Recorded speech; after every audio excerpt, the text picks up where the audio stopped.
뭐 저희 청취자분들 다 아시다시피 제가 허리를 다치지 않았겠습니까? 그래서 한 달을 건너뛰고 지금 2달 만에 여러분들을 찾아뵙게 되고 우리도 2달 만에 솔직히 2달 만에 보는 건 아니죠. 딴 일로 보긴 했지만 어쨌든 방송을 위해서는 2달 만에 모였네요. 여러분 반가워요. 네, 보고 싶었어요. 아니 뭐 파토님이야 목소리 계속 들으셨을 테고 과학 같은 소리 안에는 계속 나왔으니까. 그랬었죠. 네. 저희 목소리를 아마 많이 기다렸을 겁니다. 과연 스스로. 예, 그때도 되게 고생스럽게 했는데 어쨌든 방송 뭐 일정이 있었으니까 해야 했고 하지만 이거는 이제 주변에 만만한 사람들과 같이 하는 관계로 그냥 막 미루다가 이제 더 이상 청취자 여러분의 요구를 저버릴 수도 없고 그래서 이제 시작을 합니다 다시. 네, 허리는 좀 제가 많이 나았고요. 근데 여전히 안정과 주의를 요해야 되는 상황이라 과학하고 앉아있네 하는데 새로운 주제를 가지고 준비를 하기에는 좀 미흡한 면이 없잖아 있었고 상황이 또 과학관저에 행사됐었거든요. 그래서 오늘은 지난 2달간 쌓인 과학 뉴스들이 굉장히 많습니다. 네. 그래서 과학 뉴스들을 모아서 여러분께 설명드리는 과학하고 앉아있네 특집 뉴스쇼 시간이 돌아왔습니다.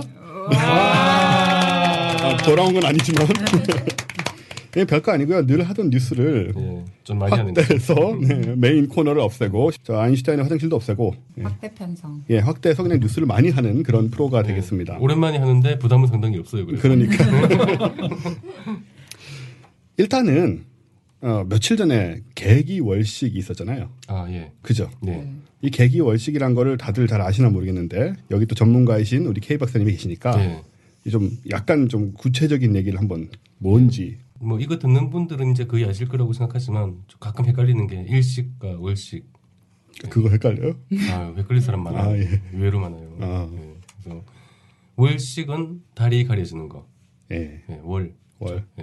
어렵네. 일식은 해가 가려지는 거. 그렇군요. 개기월식이라는 것은 다리 전부 다 가려지는 거. 하나도 없이. 그물달처럼. 다리 일부만 가려지면은 부분월식이라고 부분월식. 하고. 완전히 다 가려지는 게 개기월식. 근데 이게 생각해보면 우리가 일식하고 월식이 같은 현상은 아니잖아요. 다른 것 때문에 가려지잖아요. 그렇죠. 그걸 잘 모르실 것 같아요, 사람들이. 그 월식이라는 건 태양과 달이 지구를 중심으로 서로 반대편에 있는 거죠. 그래서 까맣게 가려지는 거는? 가려지는 거는 지구의 그림자죠. 지구의 그림자다. 그러니까 달이 지구의 그림자로 들어가는 현상이 월식. 그렇군요. 일식은? 일식은 태양과 지구 사이에 달이 들어가는 거. 그러니까 달이 해를 가리는 그렇죠. 거죠. 달이 해를 가리는 게 일식. 그림자도 아니고. 그러니까 완전히 다른 현상이로 사실은. 완전히 다른. 완전히 다른 현상인데 보기엔 비슷하니까 둘 다 가려지고. 그래서 같은 이름을 쓰고 그런 거군요. 모르는 분 많으셨죠? 이거는 모르고 있었는데도 라고 하기 조금 창피한. 그런 거 알고 있은 척해야 되는. 그런 거 있잖아요. 레미제라블 안 읽었다는 말 절대 못하는 거. 그래서 그렇죠. 다시 읽어야 되는데 이런 식으로 말하죠. 근데 레미제라블이 장발장인지 모르고. 우리 어릴 때 책들에는 항상 제목이 그냥 장발장으로 나왔었어요. 책 제목이. 그래서 저도 처음에 레미제라블 들었을 때는 뭔가 했어요. 이 사람은 누군가? 아니 사람이 아니라 레미? 뭐? 알고 보니 장발장이더라고요. 그러니까요.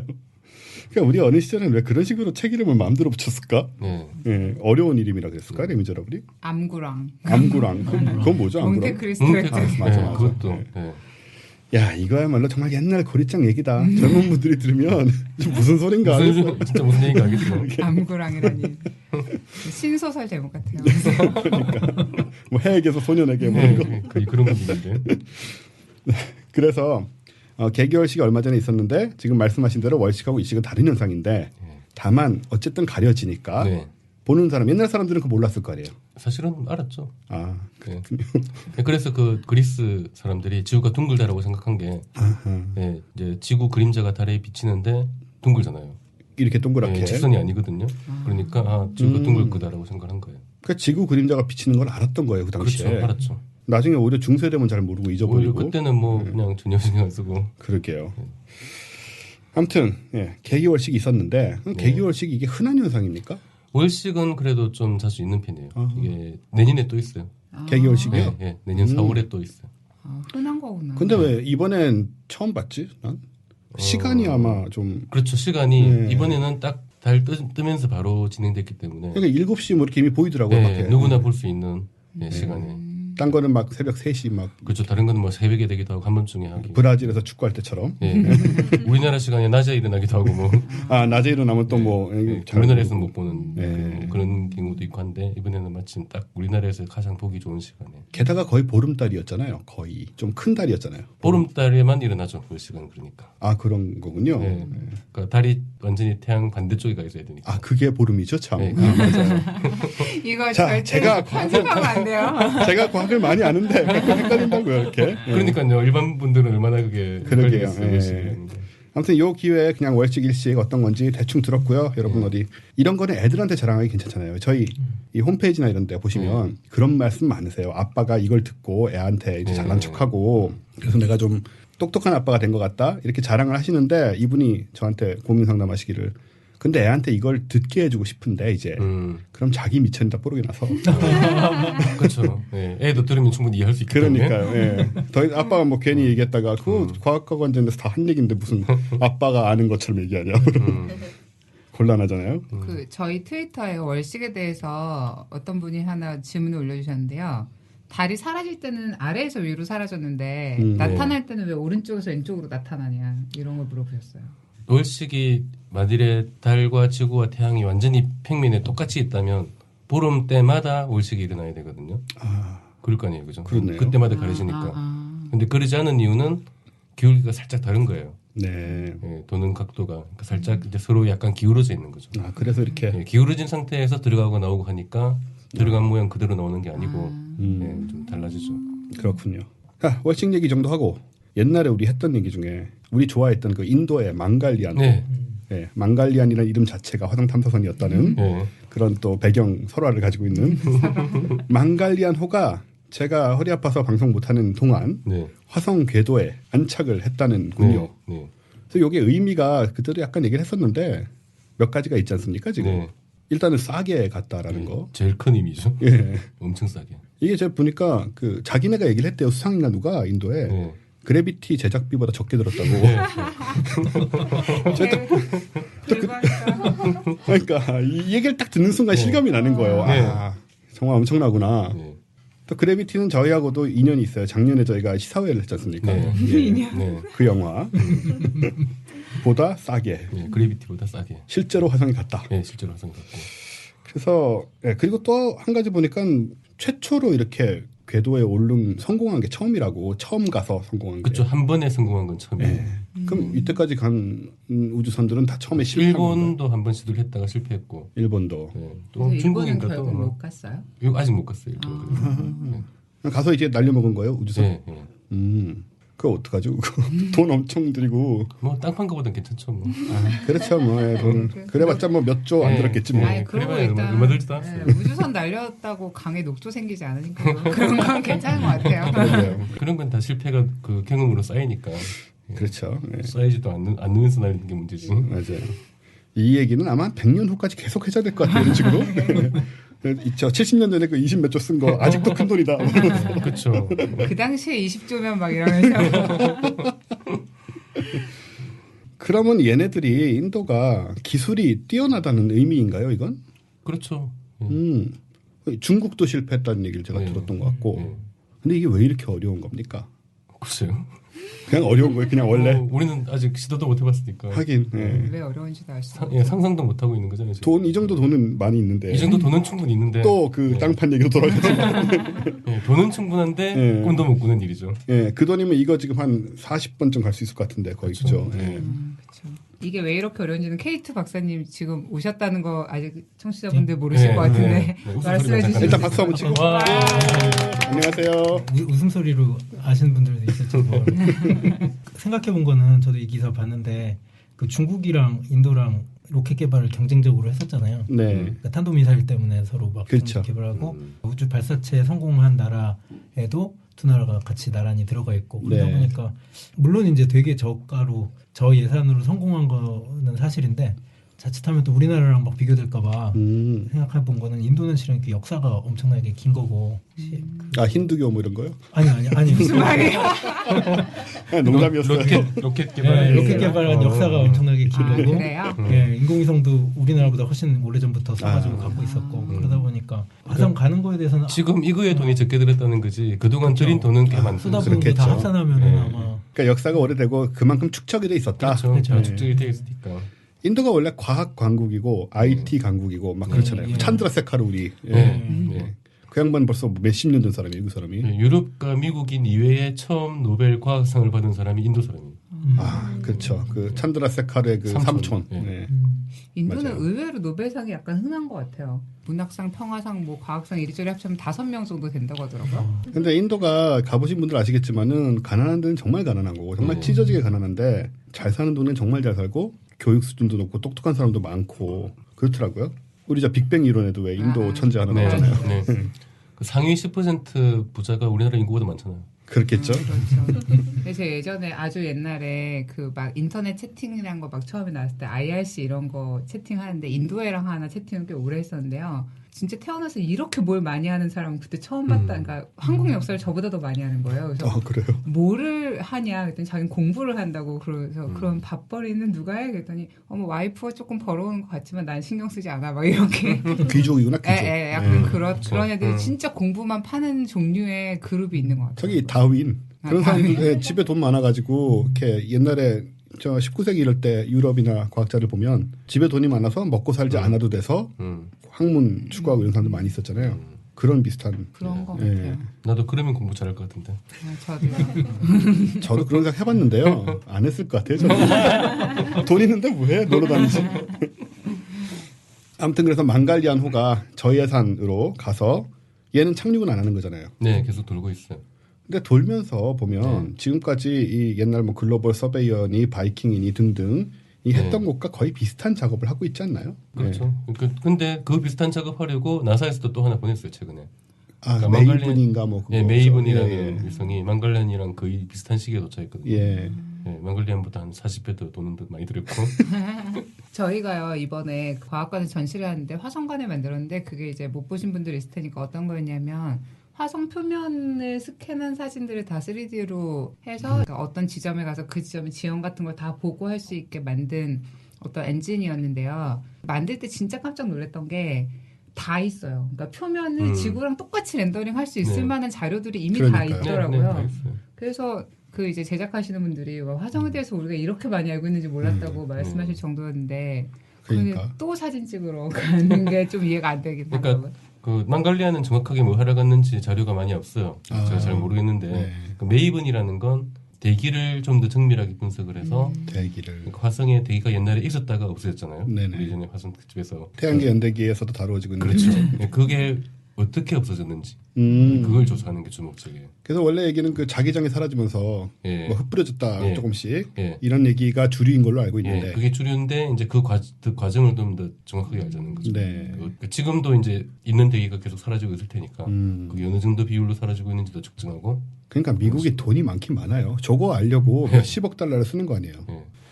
그럼 이제 우리 큐리오시티 얘기 살짝 치고 넘어가죠. 네. 얘가 이제 9월 15일자 뉴스인데 입산을 했다고 네. 등산을 하고 있다고 네. 그래서 뭐 때문에 어떻게 이런 것을 하고 있는지 좀 궁금해졌어요. 큐리오시티 원래 목적이 그 산에 올라가는 거였거든요. 아 원래 샤프 목적이요? 마운틴인가 뭐 예. 올라가는 건데 뭐 올라가서 지층을 조사하는 걸 거예요. 아, 산에 예, 산에 쌓인 지층이 이제 그 화성의 역사니까 지질학적인 역사를 퇴적층 같은 걸 이렇게 퇴적층 보면 같은 거, 예. 그렇죠. 그럼 이제 아주 네. 긴 세월 동안의 그렇죠. 변화를 네. 확인할 수 예, 있는 그걸 보는 게 이제 주 목적일 테니까. 지질학 조사군요, 이거는. 예. 그러니까 우리도 왜 고대의 지구의 상태를 알게 된 상당히 많은 부분이 이 지층 연구해가지고 저 아프리카의 뭐 올두바이니 이런 데 가면 그 단층들이 있어요. 몇백 미터씩 되는 단층들이. 거기에 뭐 몇억 년, 몇십억 년 전 지층들이 있거든요. 네. 그걸 보고 이제 어느 시절에는 뭐가 무슨 원소가 많이 있고 어떤 시절에는 뭐가 어떻게 됐고 무슨 일이 일어났다는 걸 다 추정을 할 수가 있더라고요. 그런 식으로 좀 화성을 추정을 한다는 얘기예요. 네네. 예. 지층 조사를 하는 게 좀 목적이에요. 이러면 이제 화성의 그 과거, 비극 네. 이런 게 핵전쟁의 흔적? 뭐 지층 조사를 하는 이유가 뭐냐? 생명체의 흔적을 찾기 위해서 생명체의 흔적을. 네. 공개적인 목표가 그거예요. 생명체의 흔적을 찾기. 그렇겠죠. 너무 쓸데없는 걱정이 하나 생겼는데요. 그 오퍼튜니티는 태양광 패널을 달고 갔잖아요. 근데 큐리오시티는 여기 핵전지 같은 게 들어있고 플루토늄으로. 플루토늄으로 간다는데 그거 괜찮을까요? 유출되거나 이러면 너무 안 좋은 막 생명체한테 나쁜 영향을 미치거나 그러지 않을까요? 아 거기 있는 생명체한테요? 네, 네. 혹시 있으면. 다 죽이는 거 아니야 우리는? 뭐 그럴 수도 있는데 이미 그 화성에 대기가 없기 때문에 받고 예. 있는 그 태양에서 오는 방사선이 우주에서 오는 방사선이 아, 그 못지않게 그 많이 받고 의미가 있어요. 없구나. 네. 그까지 조금 약간의 플루토늄 따위는 네, 조금 더 더해봐야 큰 지장이 있을 거예요. 그렇군요. 그러니까 저도 사실 살짝 걱정을 했었는데 음. 뭐 알아서 했겠지라는 생각으로 안 물어봤거든요. 괜찮아요. 여기서 바보요. 근데 제가 맡고 있으니까 그러면 저도 제가 사실 할게요. 그 정확하게 조사한 게 아니에요. 알아서 했겠지라고 생각했는 거예요, 그냥. 아 이거 알아서 네, 했겠지. 그 정도는 고려했겠지. 왜냐하면 충분히 고려하는 상황이거든요. 예. 네. 근데 한편으로 언제는 또 화성 뭐 보냈을 때 그 미터하고 인치를 안 맞춰서 그런 어처구니 없는 사고도 또 일어나는 인간들이 하는 짓이다 보니까 혹시 별 생각 없이 플루토늄을 실어보는 게 아닌가. 어련히 알아서 잘 했겠거니 하고 넘어가죠. 그래서 이제 등산을 하고 있다고 해서 새로운 것들을 뭘 발견을 하는 건지 여기 보니까는 2주 안에 앞으로 2주 안이니까 지금 뭐 이미 이루어지지 않았을까 싶은데 뭐 파럼프 힐이라는 폭 50m의 암석 노출부에 도달한대요. 그래서 드릴을 사용해 지표를 뚫어서 분석을 하는 이런 일을 한다고 합니다. 저는 개인적으로 기대하는 게 이제 2년 후에 이 유럽 우주국 ESA에서 브라이언이라는 애를 쏘거든요. 이 큐리오시티 같은 건데 지금 큐리오시티는 몇십 센치 못 뚫어요. 몇 센치 못 뚫는데 얘는 2m를 뚫게 된대요. 그럼 2m를 뚫고 다니면은 진짜 뭐 박테리아 같은 정도는 발견하지 않을까 하는 개인적인 기대를. 네, 그럴 수 있죠. 예. 충분히. 근데 얼마 전에 시연을 했다고 해서 봤어요. 모래를 잔뜩 뿌려놓고 실내다가 여기가 화성이다 하고 이 브라이언이라는 것에 저 프로토타입을 가지고 시연을 하는데 되게 어접하더라고요. 막 이상하게 막 노출돼 있고 막 이렇게 잘 가지도 못하는 것 같고 무선으로 옆에서 조종하고 있는데 딴 거 없이 그냥 뚫는 것만 시험했겠죠. 예, 뭐 이렇게 삐쩍삐쩍하다 뚫고 막 이러고 있는데 보기에는 아주 허접해 보였지만 어련히 잘 하겠죠, 뭐. 그죠? 뭐 2m 좀 뚫으면 나올 수도 있어요. 예, 그러니까요. 이제 큐리오시티도 이 정도 보이면 나오지 않을까라고 기대를 하긴 했겠지만 뭐 별 성과가 없나 봐요. 지금은. 없는 거죠. 뭐. 그렇죠. 예. 화성에서 아무튼 뭐가 나오기를 다들 학수고대 하고 있고 특히 저는 요즘 제 책 판매고가 조금씩 떨어지고 있거든요. 아 근데 책 상당히 오랫동안 상위권에 스테디셀러 비슷하게 떴고 굉장히 오래 버티고 있어요. 예, 근데 요즘 조금 떨어져서 제가 오늘 방송에서 다시 얘기를 하고 있습니다. 지금. 제 책은 떨어진 지 한참 됐거든요. 그 얘기도 한번. 아, 예. 저 우주의 끝을 찾아서 양서입니다. 과학 양서. 제 책과 다르죠. 아니, 사실 분 다 사신 것 같아요 이제. 이 편집자님 와 계신데 편집자님은 영어만 관여 안 하시죠? 뭐 말씀하셔도 돼요. 많은 사람들 다 쫓아다니면서 사라고 하긴 하죠. 예. 현금이 아닌데요, 그거는. 아니네요. 자, 이렇게 해서 좀 오프닝스러운 뉴스 간단하게 넘어가고 이제 진짜 본 뉴스 쇼로 한번 들어가 보겠습니다. 네.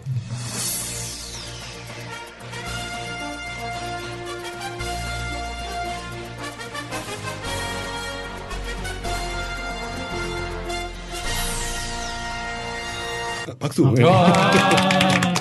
감들이 떨어져. 아 이거 아무것도 아니었어요 지금까지. 오랜만에 하다 보니. 원래 오프닝에서 뉴스 비슷한 걸 하고 뉴스를 또 했었잖아요. 네. 그 형식을 이제 비슷하게 했는데 제가 허리 아픈 동안에 굉장히 많은 건들이 있었는데 특히 처음으로 우리가 다룰 수 있는 내용은 뭐냐면 노벨상 아무래도 네. 노벨상이 지금 다 발표가 났죠. 네. 어젠가 경제학상까지 발표가 났는데 근데 경제학상은 원래는 노벨상이 아니래요. 네, 나중에 생겼죠. 예, 나중에 노벨 죽고 나서 그 스웨덴 뭐 어쩌고 해서 그 이름도 정확하게 노벨상이 아니고 뭐 노벨을 추모하는 어쩌고 스웨덴 은행상 뭐 이런 거예요. 예, 근데 노벨상으로는 쳐주고 있는 것 같긴 한데 그건 우리하고는 상관없는 얘기고 노벨 과학상 쪽으로만 뭐 잘 모르긴 하지만 아마 여기 계신 분들 중에 이쪽에 아주 전문가는 없지 않으실까라는 생각을 해보지만 그래도 저희 분야가 아니에요. 예. 그래도 니들보다 낫지 않겠냐. 그런 생각에 한번 얘기를 한번 하고 넘어갈까 싶습니다. 일단 물리학상이 이게 지금 받은 게 이게 말이 많더라고요. 그 LED? 네. 예, 우리 잘 아는 거잖아요. 네네. LED. 이 청색 LED 발광 다이오드를 만든 과학자 3명에게 돌아갔는데 네. 우리 물리학상 하면은 원래 나중에도 얘기했지만 원래 이번 물리학상은 아마도 그 린데 선생님하고 네. 그 앨런 구스 이런 분들이 받지 않을까 생각했지만 그게 약간 지금 좀 문제가 생기는 상황이고요. 네, 그게 이제 질문하신 분도 있던데 네, 플랑크 위성에서 검증을 아직 확실히 못했어요. 그죠. 네, 예. 검증이 됐으면 확실했는데 예, 네, 검증이 아직 안 됐기 때문에 네. 이번에는 그 선정을 할 수는 없었던 상황인 예. 거죠. 뒤쪽에서 조금 더 얘기를 한번 예. 해보도록 하고요. 그래서 이런 물리학 이론 이런 게 아니고 또 우주 뭐 이런 게 아니고 네. 그냥 좀 기술적인 네. 쪽에 상을 주지 않았나. 네. 게다가 이 세 분이 나이 차이도 엄청나요. 가장 나이 많으신 분은 85세시고 가장 어린 분은 54세인데 세 분이 같이 한 게 아니고 단계별로 아마 이렇게 네. 예, 뭐 처음에 만들고 그 다음에 성공하고 대중화시키고 뭐 이런 식의 네네. 예, 공로인가 본데 저 케이트 박사님 예. 이 LED가 왜 이렇게 중요한 거예요? 노벨상을 줄 정도로? 뭐 이게 노벨상 저도 기사를 보니까 그러니까 인류한테 엄청난 혜택을 주는 발명에 대한 것도 그 수상 대상이 된다고 하더라고요. 네. 네. 그래서 뭐 예전에 또 어디서 들은 얘기인데 뭐 에디슨 또 노벨 수상 후보가 된 적이 있고 에디슨도요? 거절은 했다고 들은 것 같지만 아, 예, 그러니까 뭐 에디슨도 보면은 과학자는 아니었잖아요. 과학자는 발명가 아니었죠. 이제 네. 기술자였지. 그래서 그런 거 봤을 때는 뭐 그럴 수도 있다라고 생각을 했는데 네. LED 자체는 그러니까 발광 다이오드 같은 경우는 기존의 그냥 그러니까 전구 에디슨이 네. 발명한 백열전구나 형광등보다 훨씬 전력을 적게 먹으면서 빛은 훨씬 그 광도는 훨씬 세고 그다음에 수명은 거의 10배인가 이상 훨씬 길다고 그러더라고요. 네. 그러니까 이게 발명이 됐는데 뭐 아시겠지만 저희 밤에도 환하게 불 켜놓고 살잖아요. 그렇죠. 예, 근데 봤을 때 거기 쓰이는 그 전구를 전부 다 LED로 교체를 한다고 봤을 때 이제 버려지는 쓰레기들이나 그 세이빙되는 에너지들이나 네. 이런 것들 다 봤을 때 인류한테 진짜 엄청난 혜택이다 이거는. 아, 그래서 비록 되게 손톱만한 크기의 다이오드지만 네. 예, 그거를 개발한 사람들한테 이제 노벨상을 수상한 것 같은데 근데 또 보니까 LED가 3원색 중에 청색 LED 빛을 조색을 하려면 네. 이제 3원색이 필요한데 적색과 녹색과 청색이 그죠. 필요한데 RGB죠. 우리 그렇죠. 흔히 네. 얘기하는. 네. 그런데 적색과 녹색은 실은 오래전에 되게 쉽게 그 색깔로 발광을 하는 소재를 찾아냈다고 그러더라고요. 네. 근데 청색을 발광을 하는 그런 소재 찾는 게 되게 힘들었었다고 얘기를 들었던 것 같고 네. 그래서 적색이랑 녹색 LED가 발명이 되고 난 뒤에 27년 만에 27년 만. 예, 뭐 그렇게 제가 읽은 바로는 그렇게 돼서 청색이 개발이 됐고 근데 아까 나카무라 교수라는 분을 제외한 두 분 같은 경우는 이제 실험실에서 랩에서 그거를 갖다가 실제 구현을 한 거고 네. 나카무라 교수 같은 경우는 실은 교수가 아니었고 일본의 조그만 중소기업의 연구원이었다고 하고요. 네. 우리나라로 치면 지방대 출신의 지방대 출신의 예, 엔지니어. 아주 지역에 있는 조그만 중소기업 중소기업의 엔지니어였는데 이거를 양산을 할 수 있는 기술을 개발을 해낸 거가 인정받아서 근데 뭐 얽힌 얘기들이 되게 많더라고요. 그러니까 양산하는 기술을 발명을 하고 회사한테서 받은 돈이 30만 원이었더나 뭐 그렇게 돼서 그거는 이제 직무 발명으로 회사에서 다 가져갔고 그리고 회사가 실은 일약 대기업으로 완전 성공을 크게 했는데 이제 이 사람한테 돌아간 대가는 그 정도였기 때문에 결국은 이 사람이 도쿄 법원에 이렇게 네. 고소를 해요. 그래서 거의 뭐 3천억인가 몇천억 3천억이요? 예, 배상 판결이 나고 3천억 받게 되신 거예요, 이분? 예, 뭐 그렇게 배상 판결 난 걸로 알고 있고 실은 제가 알기로 지금은 미국 대학교 교수예요. 네. 그러니까 처음엔 1심에서는 그 정도 나왔는데 몇천억 나왔는데 네. 2심에서 확 줄어서 아, 네, 2심에서 확 줄어서 뭐 몇백억? 몇십억 정도 몇십억 정도. 몇십억 정도. 몇십억 정도 받고 일본은 과학자들이 있을 동네가 아니다 그러고 미국으로 가버렸어요. 네. 그래도 노벨상 받으셨잖아요, 이제. 그렇죠. 됐네요, 뭐. 이제 세 명 다 일본 사람이다. 그렇죠. 3명 다 일본 사람이네, 네. 정말. 그 중에 한 명은 그 일본을 버리고 떠난 사람이다. 네. 저 근데 궁금한 게 있는데 네. 그냥 LED를 발견한 것도 노벨상 혹시 받았나요? 실은 발광 다이오드 자체 아닌 것 같아요. 발견. 그러니까 적색이나 녹색 LED 관련된 거에 그건 좀 대해서는 쉬웠나? 예, 그건 되게 쉽게 발견이 되는 거였다고 그러고 청색이 27년 동안 시간이 끈 거 보면 네. 그 뭐 당연히 조색할 때 나머지 한 색깔을 정복하려고 얼마나 노력을 많이 했겠어요. 근데 27년 동안 그게 안 됐다는 얘기는 무지하게 그 소재 찾기가 힘들었었다는 얘기인데 이제 그거 아니 근데 예. 발광 다이오드가 어쨌든 반도체 두 개를 붙여가지고 만드는 게 발광 다이오드인데 거기서 빛이 나온다는 걸 알게 된 거 자체로는 그러니까 그 원리 자체는 사실 너무 간단해요. 그러니까 이 원리 자체는 사실은 예전에 원자 그런 쪽에서 받았을 거야 아마. 이제 에너지 준위 뭐 계산하고 이런 걸로 다 되는 거니까. LED는 아니지만 비슷한 이론이 이미 네, 그러니까 노벨상을 받았을 것이다. 그러니까 원리는 전자가 이제 에너지 준위가 높였다가 전자가 떨어질 때 네. 그때 나오는 빛이거든요. 결국. 예. 그 원리 자체는 아주 예전에 알려진 거고 굉장히 간단한 원리고. 네. 근데 원리는 굉장히 간단하고 청색이 굉장히 필요했는데 20년 동안 그걸 못 만들어낸 거죠. 네. 이제 그걸 해냈으니까. 그러니까 우리가 뭐 참고로 얘기하자면 그 RGB라는 게 빨간색하고 녹색하고 파란색인데 여기 빛의 삼원색이라는 거잖아요. 소위 말하는. 예. 다들 아마 중고등학교 때 학교에서 배우셨을 거예요. 이 세 가지 색을 섞어서 이제 무슨 색이든 다 만들어내는 건데 이게 웃긴 게 인간은 이 세 가지 색을 받아들이는 수용체밖에 없어요. 눈에. 이 세 가지를 갖고 조색을 할 수밖에 없고 근데 일부 파충류나 이런 양서류 같은 동물은 4개가 있어요. 수용체가 눈에. 얘네는 우리가 못 보는 다른 색을 볼 수 있어요. 예. 그리고 포유류는 또 오히려 퇴화해서 퇴화란 말은 진화적으로 정확하지 않다고 합니다. 예. 포유류 대부분의 포유류는 2개만 있고 영장류부터 다시 3개가 되는. 예. 그래서 RGB는 우리한테는 의미가 있지만 파충류나 양서류한테는 부족하고 포유류한테는 남아도는 예, 그런 것이다. 근데 참고로. 저도 몰랐는데 하나의 화소에 RGB 3개 이렇게 들어있는 거라고 하더라고요. 네. 맞죠? 그래야 네. 뭐 색을 색이 네, 나오게. 네. 그래서 하나의 화소에 한 개의 색을 만들게. 그리고 또 뭐 여기 기사 보니까 스웨덴 과학 관리먼이 보도자를 통해서 얘기한 게 그 LED 램프가 워낙 저전력으로 구동이 되니까 전력망이 갖춰지지 않으면서 불빛이 필요한 사람 통계가 어떻게 계산되는지 모르겠는데 거의 15억 명이래요. 15억 명이요? 지구상에. 그런 쪽에도 태양광으로 광전 효과만으로도 빛을 줄 수가 있다. 이 사람들한테. 그래서 엄청난 혜택이다 이거는. 뭐 그렇게 보면은 실은 또 대단하긴 하네요. 그러니까 이 에너지를 절약한다라는 게 우리는 그냥 한등 끄고 뭐 사실 우리는 풍요롭게 사니까 우리나라만 해도 잘 모르는데 노벨상을 줄 정도로 이게 실제로 전 인류에게 어떤 미치는 혜택이라든가 이런 게 굉장히 크다. 또 그렇게 받아들이면 될 것 같아요. 그런 의미에서 노벨상이 주어졌다. 저번에 친구들이랑 어디 놀러 갔는데요. 너무너무 배가 고픈데 되게 조그만 감자칩이 한 봉이 있었는데요. 그 감자칩에 초콜릿이 코팅이 되어 있는 감자칩이었던 거예요. 그래서 그 한 봉을 가지고 한 4명이 나눠 먹었는데 냈다 배가 안 고파져서 나 노벨상 줘야 된다. 그래서 식량 문제 해결? 네, 그런 거죠. 좀 이러는 건 난장 약간 시시한 것 같아요. 그런 결국 초콜릿을 바른 감자칩도 받아야 하는 것이 아닌가 그렇다면. 그러니까 이제 그런 게 있죠. 사실 그렇게 따지면 인류에게 혜택을 준 게 굉장히 많은데 그럼요. 기술적으로 이런 거는 네. 이게 과연 노벨 물리학상 이런 이름으로 줄만한 건가라는 이제 그런 건 있죠. 네.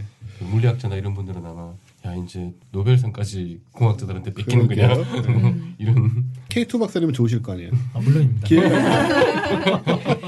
홍익 인간 항상 말씀하시는. 그러니까 우리 지난번에 얘기했던 그 물레동 아저씨 효율 엄청 높으면 잘하면 노벨상까지 받을 수 있으니까. 그러게요. 무한동력. 이것도 에너지 효율 높인 걸로 준 거니까. 그렇네요. 에너지 효율을 엄청나게 높이면 노벨상도 기댈 수 있으니까. 잘해보시라고. 적어도 누군가는 쓸모없는 일을 칭찬해주는 이런 게 있었으면 좋겠다는 생각들이 있는 것 같아요. 그러니까 실용적이고 당연히 이제 많은 사람들에게 빛을 주는 건 중요한 일이긴 한데 이 사람은 어쨌든 뭐 돈도 벌고 그걸로 사업하고 그렇죠. 이 사람들은 충분히 보상을 받을 수 받은 있는 거예요. 거죠. 네, 돈도 많이 벌었고 했으니까. 가속팽창 이런 거는 그렇죠. 그런 거는 노벨상에서 안 챙겨주면 누구 챙겨줘? 우리나 챙기지 뭐. 네, 노벨상 그런 사람들은 노벨상이라도 안 챙겨주면 뭐 굉장히 그런데 이분들은 돈도 많이 받았고 충분히 성공하고. 생각해보면 돈을 많이 버는 건 이제 경영자들이고 그렇죠. 아까 물라께서 30만 원 케이스 보시듯이 실은 우리나라에서 뭐 그런데 기업에 속해가지고 연구개발하고 있는 기술자들 같은 경우도 그런 거에 되게 애로사항이 많고. 그러니까 이걸 이제 보면서 이제 어떤 사람들은 뭐 일본도 별 수 없네, 뭐 마찬가지네라고 생각하실까봐 제가 이 말을 꼭 하려고 했어요. 이 나카무라 슈지 교수님이 한국 사람들보다는 좀 참을성이 좀 많이 없는 것 같아. 맞아. 예, 우리나라 사람들은 이 정도는 얼마든지 참을 수 있는데. 묵묵히 참다가 돌아가시죠. 네, 물리학상은 이렇게 좀 논란의 여지가 있긴 하지만 어쨌든 엘리트에 들어갔고요. 화학상. 이 화학상을 참 우리가 얘기하기 어려운 부분이긴 한데 이번 화학상은 그래도 이게 좀 그나마 얘기할 수 있는 건덕지가 있는 것 같은 게 이 현미경. 그러니까 오히려 제가 보기에 이게 오히려 물리학상에 가까워. 그러니까요. 네, 오히려 이게 물리학상에 가깝고, 그러니까 이런 부분에서는 물리학, 과학이 약간 이제 경계가 모호해지는 그런 상황. 그렇죠. 네. 우리가 현미경을 뭐 만들었다고 하면 네. 뭐 나 그 중학교 때도 만든 건데 이런 식으로 생각하실 수도 있지만 이게 제가 보기에는 저도 이게 되게 궁금했던 부분이에요. 이 아베 회절 한계인가요? 네. 예. 이게 사실 광학 현미경의 그냥 이론적 한계였잖아요. 네. 뚫지 못한다 이 한계를 네. 마치 광속 한계처럼 뭐 네. 그런 모이셨는데 가시광선의 파장보다 더 작은 물체를 네. 가시광선으로 볼 수 있게 됐다는 얘기인 것 같아서 도대체 어떻게 이게 가능한가? 네. 라는 부분을 두 분 박사님 중 어느 분께서 말씀해 주시겠습니까? 이건 빛에 대한 얘기라서 K 박사님. 본인이 안 하시겠다는 얘기를 지금 LED도 비치면서 저 갈까요? 화학상을 받은 이유가 아마도 현미경이라는 게 요즘 화학에 많이 쓰이기 때문에 그런 거예요. 원리 자체는 물리 쪽에 가까운 거예요. 제가 소개를 하나 시켜드릴 게 있어요. 네. 한겨레 신문 그 오츠루 기자님이 네. 운영하시는 사이언스 온이라는 사이언스 온. 그 사이트가 있거든요. 예. 거기에 정말 놀랍을 정도로 잘 설명이 되어 있어요. 아 여기요. 오츠루 기자님이 과학 전문 기자신데 예. 단순히 기사만 쓰는 게 아니고 네. 이제 이런 사안이 있으면은 전문가들과 대화를 해서 네. 자기가 그 이해를 한 다음에 해설을 식으로 쓰시기 때문에 네. 굉장히 설명이 잘 돼 있는데 뭐 이런다고 다 이해되는 거 아닌 것 같긴 하죠. 하지만 어쨌든 굉장히 좋은 사이트다. 여기 보시면은 이해를 하실 수 있다. 그러니까 결론적으로 우리는 잘 모르고 이 사이트에 가면 직접 보시라. 기자님에게 물어봐라.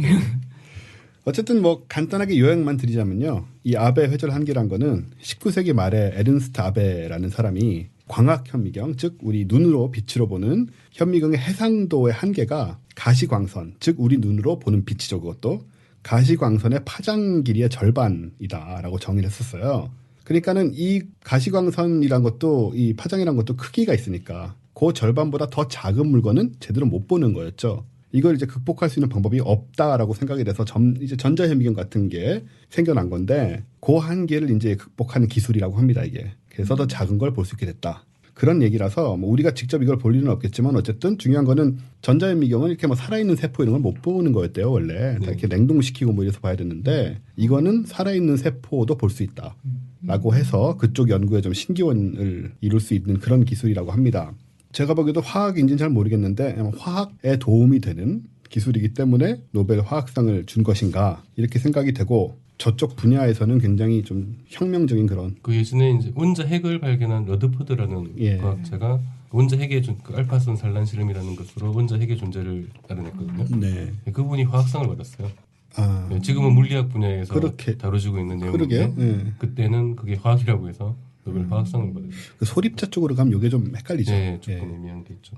아까 아베 회절 한계 부분이 가시광선 영역의 그 파동 폭의 절반 정도 이내는 못 본다는 건데 지금 레이저를 쏘되 그러니까 형광을 시키되 그 두 번째 레이저가 도넛 모양으로 발사가 돼가지고 중첩 그러니까 파동 이론을 보면은 중첩에 의해서 기존에 발사했던 빛을 형광 효과를 없애버릴 수가 있다는 거죠. 아, 그러니까 캔슬하는. 그 전에 있던 이제 고해상도 현미경은 아마도 그냥 발광을 시켜가지고 더 렌즈에 잘 잡히게 만들었었던 것 같은데 광학 렌즈에. 그런데 두 번째 레이저를 발사를 하되 첫 번째 발사했던 주 레이저와 중첩 원리에 의해서 그 주변의 발광 효과가 사라지게 만드는 기술을 쓴 거고 요령을 쓴 거고 그런데 그거를 어느 정도까지 제어를 할 수 있게 했냐 나노 사이즈 크기의 포인트에만 발광 효과를 내게 하는데 성공했다는 거고 그러다 보니까 아베 회절 한계 이하의 영역에만 형광을 시킬 수가 있다는 거죠. 그러면 그 상태로 천천히 대상물을 다 긁고 다니면은 스캐닝을 하고 다니면 이 전체에 대한 이미지는 나오는 거죠. 나노 사이즈의 그 형광을 계속 전 영역을 다 뿌리고 다니면 예, 그렇게 해서 전체 초고해상도 영상을 만들어낸다는 것 같아요. 그러니까 우리 현미경 보듯이 이렇게 눈으로 띡 보면 그게 보이는 건 아니고 아마 네. 조금씩 스캐닝을 해서 스캐닝하되 예. 그 광학식을 쓰긴 쓴다는 거죠. 아, 예, 그렇군요. 전자현미경이나 이런 거와는 다르게. 네. 왠지 이해가 가는데요. 네. 네. 우와. 예, 그러니까 대충 예. 빛을 쏴서 그 빛을 우리가 보는 게 아니고 거기에서 나오는 빛을 보는 거. 거기에서 빛이 나오게 만들어서. 네. 예. 근데 나오는 영역을 나오는 나노 영역을 아주 작게 사이즈까지도 만들어서. 만드는데 성공했다는 네. 거고.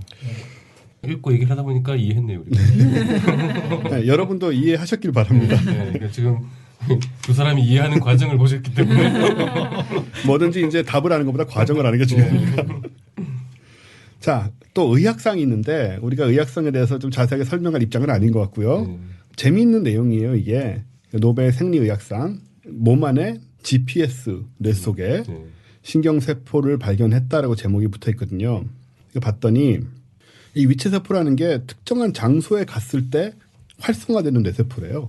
그러니까 우리가 어딜 가면 뇌세포가 발화가 된대요. 어디가 어느 부분이 어떤 책상 앞에 가면 발화가 되고 뭐 이런 거고 그다음에 격자세포라는 게 있는데 이게 실험을 쥐로 했대요.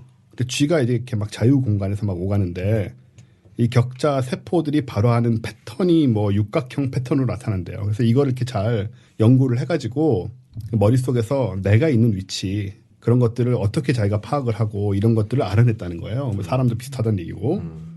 그러면서 재밌는 얘기가 뭐냐면 길찾기에 숙련된 택시 운전사의 뇌에서는 해마 부위가 발달한대요. 네. 그러니까 아마 해마 부위가 이런 관련이 있는 것 같은데. 그래서 이게 제가 영국에 좀 있었잖아요. 영국은 저 택시 운전기사 시험이 굉장히 어려워요. 아주 어려운데 일단 모든 길을 다 알아야 돼요. 지도 없이. 네. 그래서 뭐 몇 년이 걸리고 막 이러는데 지도 없이 도시 안에 몇천 곳을 찾아가는 방법을 배우게 되고 이 1년 동안 길찾기 훈련을 하거든요. 이 면허 따려고. 그러면서 해마가 커진대요. 실제로. 네. 그리고 훈련해서 택시 운전사가 되잖아요. 그러면은 더 커진대요. 네. 부익부 빈익빈. 근데 이걸 보면서 참 신기하다고도 생각을 했지만 저는 걱정이 되는 거예요. 우리는 내비게이션을 매일같이 씀으로써 해마가 계속 작아지고 있는 건 아닐까. 그것도 연구해 볼 만한 가치 있지 않을까요? 그렇겠네요. 그리고 또 해마가 보면 왜 그 단기 기억과 관련이 있잖아요. 그래서 해마에 문제가 생기면 저 치매가 해마 부위에 손실하고 관련이 있는데 괜한 유추가 이어지면서 우린 내비게이션을 맨날 쓰기 때문에 해마 부위가 점점 작아지고 나이가 들면은 치매에 걸릴 확률이 더 높아지지 않을까. 또 그걸로 SF 하나 쓰시면 되겠네요. 근데 이거 뭐 그냥 비참하기만 하고 재미없지 않을까. 방향 감각이 없는 사람들은 이런 부위가 좀 그런가 봐요. 네. 그런가 봐요. 네. 근데 노력에 의해서 커지기도 한다 그러고. 최 팀장님 방향 감각 되게 없잖아요. 네, 저는 장난 아니에요. 이게 해마 한번 찍어보면 재밌는데. 그 지난번에 그 과학 같은 소리 안에서 설명하셨잖아요. 그 남자들이 아무래도 건강 감각이 더 좋고 그랬죠. 네. 예, 여자분들은 없는 게 김대수 교수님이 예, 그 했죠. 대우는 없고 뭐 그 자연스러운 거라고. 자연스러운 네. 거고. 그래서 치매를 더 잘 걸리나? 여자들이요? 아, 여자들이 치매 잘 걸리나요? 그렇지 않나요? 여자들이 더 오래 살아서 그래요. 항상 가장 단순한 답을 찾아주시는 K 박사님. 네, 남자들은 대부분 치매 걸리기 전에 이미 죽고. 맞아요. K 박사의 면도는 아니에요. 그리고 막 담배 피고 술 마시고. 그리고 담배 피고 술 마시고 막 찌들어 가지고 노인다면은 치매랑 구별도 잘 안 되고 상태가. 치매와 같은 그런 뇌의 병이 올 때까지 기다리지 못할 거예요. 다른 데가 이미. 아무튼 요거는 뭐 자세하게 설명할 수는 없을 것 같고 그런 생각을 한번 해봤어요. 아, 요것도 우리가 노력에 따라서 훈련에 따라서 커지고 작아지고 하면 우리 현대인들한테는 전혀 예상하지 못한 위험이 도사리고 있는 것은 아닌지 한번 궁금해졌다라는 생각이 들고 어쨌든 예. 기억력은 상당히 환경이 바뀌면서 많이 바뀌는 것 같아요. 예전에 전화번호 다 외우고 있었는데 그랬죠. 지금은 집 전화번호도 예, 제 전화번호도 가끔 헷갈리니까. 그런 정도니까. 그러니까요. 옛날에 뭐 한 10개, 20개 전화번호 외우고 살았잖아요. 거의 다 외우고 다녔죠. 예. 저 같은 경우는 한 100개는 외웠던 것 같아요. 와. 우리가 늙어서 그런 거 아는 사람이 100명이 안 됐던 것 같긴 한데. 아, 우리가 늙어서 그런 거예요? 시대가 바뀐 게 아니고 그냥. 아, 그럴 수도 있겠다. 결국은 우리가 뇌에다가 이렇게 뭐 SD 카드나 네. 이런 걸 꽂고 다니게 되지 않을까. 그걸 원하기도 하겠지만 필요해지지 않을까. 이런 식으로 가면 예, 점점 안 외워지고. 안 외워도 되고 근데 스마트폰을 일일이 찾아보는 것보다 더 간단한 방법이 아마 뇌하고 바로 인터페이스를 연결을 하는 걸 것 같거든요. 그럼 우리는 위화감이 있을지 몰라도 우리 다음 세대나 다음 세대는 그냥 뭐 어릴 때부터 그러고 사는 거니까 좀 자연스럽게 그런 생각도 들고 합니다. 어쨌든 네, 나이 들어서 치매는 걸리면 안 됩니다. 치매하고 저 광우병은 절대 안 됩니다. 자, 이 정도 하고 노벨상 관련돼서 마지막 사실은 노벨상 관련된 얘기가 아니지만 이그노벨상이라는 게 있어요. 우리랑은 이게 더 맞는 것 같은데요. 만약 우리 중에 누군가가 뭘 받는다면 이쪽일 가능성이 크고 왠지 이게 더 우리하고 어울릴 것 같은. 예, 그래서 다를 수밖에 없습니다. 이게 전 미국 하버드 대학의 유머 과학 잡지인 Annals of Improbable Research라는 데가 있었대요. 예, 지금도 있나 본데. 그래서 과학에 대한 관심을 불러일으키기 위해서 1991년에 제정했으니까 이미 역사가 20몇 년이 된 유서 깊은 상입니다. 일반적으로 웃기거나 잉여스러운 쪽에 수여가 되는데 때로는 아주 바보 같은 짓을 한 사람이나 단체에게 경각심의 목적으로 주는 경우도 있대요. 그래서 많은 괴상한 상들이 주어졌는데 이걸 지금 다 얘기할 수는 없고 올해 주요 상들 몇 가지만 얘기를 하겠습니다. 의학상으로요. 코피가 많이 나는 아이의 코에 소금에 절인 돼지고기를 쑤셔 넣으면 코피가 멈춘다. 라고 연구해서 발표를 했습니다. 디트로이트 의료센터 연구진이. 이그노벨상의 특이한 점은 진짜 과학자들이에요, 다. 논문이 나와야 되니까. 논문이 나와야 돼요, 진짜로. 그러니까는 이 사람들은 진지하게 한 거예요, 이거를. 근데 이게 사실이라는 것 같더라고요. 아니 코피가 나면은 솜을 틀어 먹어도 코피는 멈추잖아요. 제가 이 내용을 좀 봤는데요. 코피가 정말 안 멈추는 경우에 뭐 몇 시간씩 코피가 쏟아질 때가 있대요. 어떤 방법을 써도 안 멈출 때 돼지고기를 소금에 절여서 코를 틀어 박으면 예, 멈춘다는 거예요. 그런 논문이 나와 있습니다. 왜 하필 돼지고기를 써봤을까? 아마 뭐 이유를 원리를 아는 것 같진 않고요. 아마 무슨 저 임상 결과 나온 게 아닐까. 민간요법을 실제로 테스트를 해본 게 아닐까. 뭐 그런 예 사실 저도 뭐 논문을 뒤져볼 정도로 이렇게 열정이 가는 분야는 아니어서요. 어쨌든 네 이런 게 사실이라고 하고 그래서 우리도 좀 뭐 알아두면 좋잖아요. 생활의 지혜. 혹시 모르니까. 네. 근데 그거 너무 소금에 절인 돼지고기는 너무 멀어서 예전에 딸꾹질이 안 멈춘 적이 있었어요. 네. 굉장히 고등학교 때였던 것 같은데 거의 반나절 정도 계속 딸꾹질을 하는데 진짜 뭐 물도 마셔보고 뭐 물구나무도 서보고 막 별짓을 해도 다 안 멈추는데 그때 누가 진짜 잘 멈추는 방법이 있다고 그래서 뭔데 그랬더니 감 꼭지를 다려 먹으면 된다고 그러는 거예요. 감의 꼭지? 네, 그래서 장난하냐고 그런 거잖아요. 돼지고기 갑자기 코피가 나는데 소금을 어디서 절이겠어요? 이 사람들 논문을 썼잖아요, 그래도. 그 예전에 보니까 MIT에서 의학 쪽 연구를 하는데 너무 지금 의학이라는 게 너무 인간을 다 잘게 쪼개가지고 네. 부분적으로 연구를 하잖아요. 근데 연구 주제를 잡을 때 어디를 그러니까 병을 고치기 위해서 어떻게 어느 분야를 연구해야 될지를 분석적으로 주제를 잡기가 되게 힘들다는 거예요. 네. 그러다 보니까 되게 재밌는 프로젝트를 했던 게 무슨 블로그를 운영했나 그래가지고 아까 방금 얘기 나왔던 민간요법으로 치료가 된다고 진짜 뭐 말도 안 되는 얘기들 하는 사람도 있겠지만 네. 그거를 집단지성적으로 그걸 다 모아보면 그러면 강꼭지 다려먹은 게 실제 어떤 효과가 있다는 게 이 사람 저 사람이 나타날 수 있다는 유효한 통계 그렇죠. 데이터가 거기에 근거해서 연구 주제를 잡자. 그래서 그걸 분석적으로 접근하면은 실제 거기서 어떤 효능이 있는 약물이 발견될 수도 있고. 예. 그래서 되게 좋은 접근법이라고 그렇네요, 생각이 진짜. 들었어요. 예. 네. 그래서 뭐가 나왔어요? 그 실제로 성과가 있었던 걸로 알고 있어요. 네. 또 지금 아마 현대에나 가능한 또 접근법이 아닐까. 그렇게 그렇죠. 많은 사람들의 데이터를 쉽게 모을 수 예, 있는. 그러니까 빅데이터를 가지고 그러니까요. 거기서 그 연구 주제를 잡는다는 발상은 되게 좋은 거고 어떤 연구자들 개인이 그냥 임의로 보통 가설을 세우잖아요. 그렇죠. 근데 그게 아니라 실제 근거가 있는 내용을 가지고 접근을 하는 거니까. 그게 왜 한의학이 과학이 아니라고 욕을 먹는 이유가 네. 한의학이 그 작용하는 그 기제가 규명이 안 되잖아요. 나중에 의학에서 오히려 그 추출을 해가지고 규명을 하고 한의학은 전부 임상 경험으로 쌓여 있는 거잖아요. 무슨 약초는 뭐에 좋고. 근데 그것도 어떻게 보면은 그런 식은 아니지만 오랜 세월 동안 그렇게 빅데이터가 쌓여간 그 결과를 적용하는 것 같은 생각도 들고 그러네요. 말씀 들어보니까. 사실 한의학도 뭐 안 듣는 것도 있지만 양의도 마찬가지고 그건 한의학도 듣긴 듣잖아요. 어떨 때는 또 잘 듣는 경우도 있고. 그래서 뭐 과학에 대한 입장이 여러 가지로 또 이런 빅데이터 이런 개념 때문에 또 접근법도 달라지고 그러는 것 같은 생각이 듭니다. 네, 그다음 물리학상. 물리학상은 바나나 껍질에 마찰 계수 연구 논문을 냈는데 무슨 얘기냐면은 왜 바나나 껍질을 밟으면 더 잘 넘어질까? 네. 만화에 자주 나오는 네, 우리가 일상에서 겪긴 쉽지 않지만 정말인가 해서 이거를 연구를 해서 논문을 낸 쪽이 물리학상을 받았습니다. 와. 실제로 마찰 계수가 엄청나게 높아진다고 합니다. 낮아지는 거죠, 그러니까. 예, 그래서 잘 미끄러진다. 뭐 수십 배. 예, 그렇게 연구 논문을 낸 하긴 분이. 미끄러운 건 하나도 몇 배 미끄러운 건 몰랐거든요. 예, 예. 진짜 과연 예, 얼마나 인류를 위한 쉽게. 대단한. 예. 제 대학 후배 하나가 되게 비슷한 느낌이 순간 들어가지고, 그러니까 학부 연구 해가지고 발표하는 시간이 있었는데, 네. 우리나라에 있는 노숙자들을 보면서 연구를 그 노숙자를 상대로 한 거예요. 신문지를 몇 장까지 덮고 자야 얼어 죽지 않나. 얼어 죽지 않나.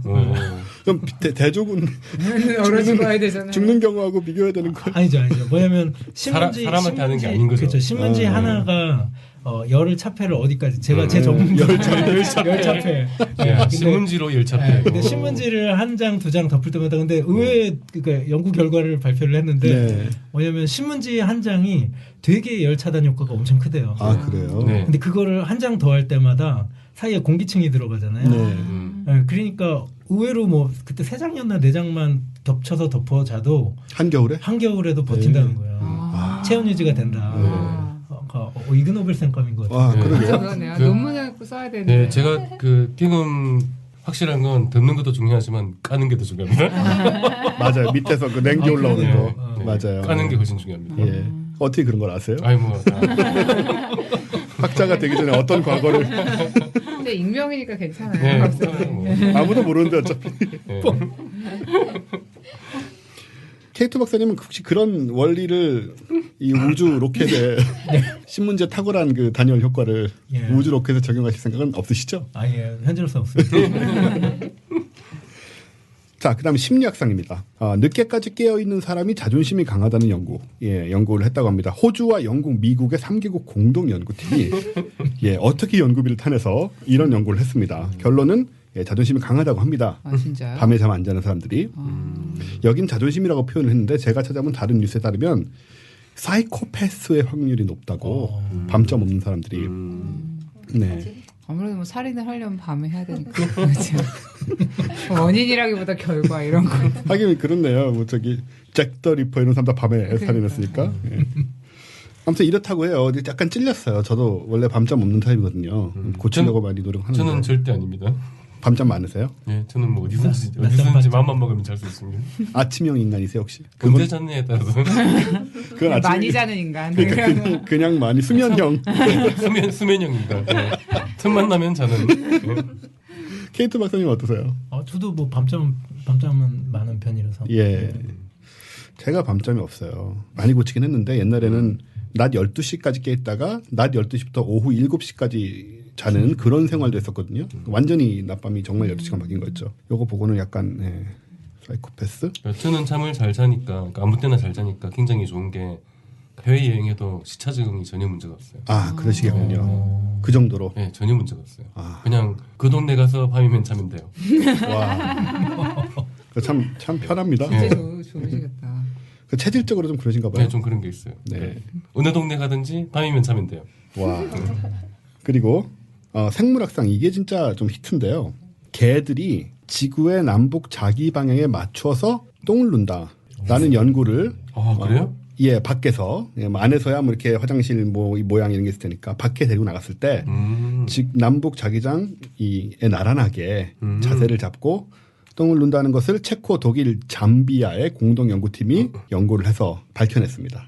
이야. 진짜 신기하네요. 수십 마리의 개를 수만 번 반복 조사한 결과래요. 구글 어스를 사용해서 했대요. 그러니까 아, 진짜요? 이게 조금 깨는데 우와. 제가 그래서 얘기 안 하려고 그랬어요. 지금. 아니 이거는 사실 이거 얘기하셔야죠. 왜냐하면 과학자들이 본받아야 될 연구 방법이에요. 구글 어스를. 구글 어스를 누구나 다 쓰는 글을 맞아. 네. 과학적인 방법으로 사용을 한 거고 또 하나는 그게 만일에 이게 진짜라면 걔한테 무슨 그런 감각이 있을 거 아니에요? 그러게요. 개 해마도 연구를 좀 해봐야 돼. 그러니까 그걸 조사하면 진짜 노벨상도 가능한 네. 주제예요. 이거는.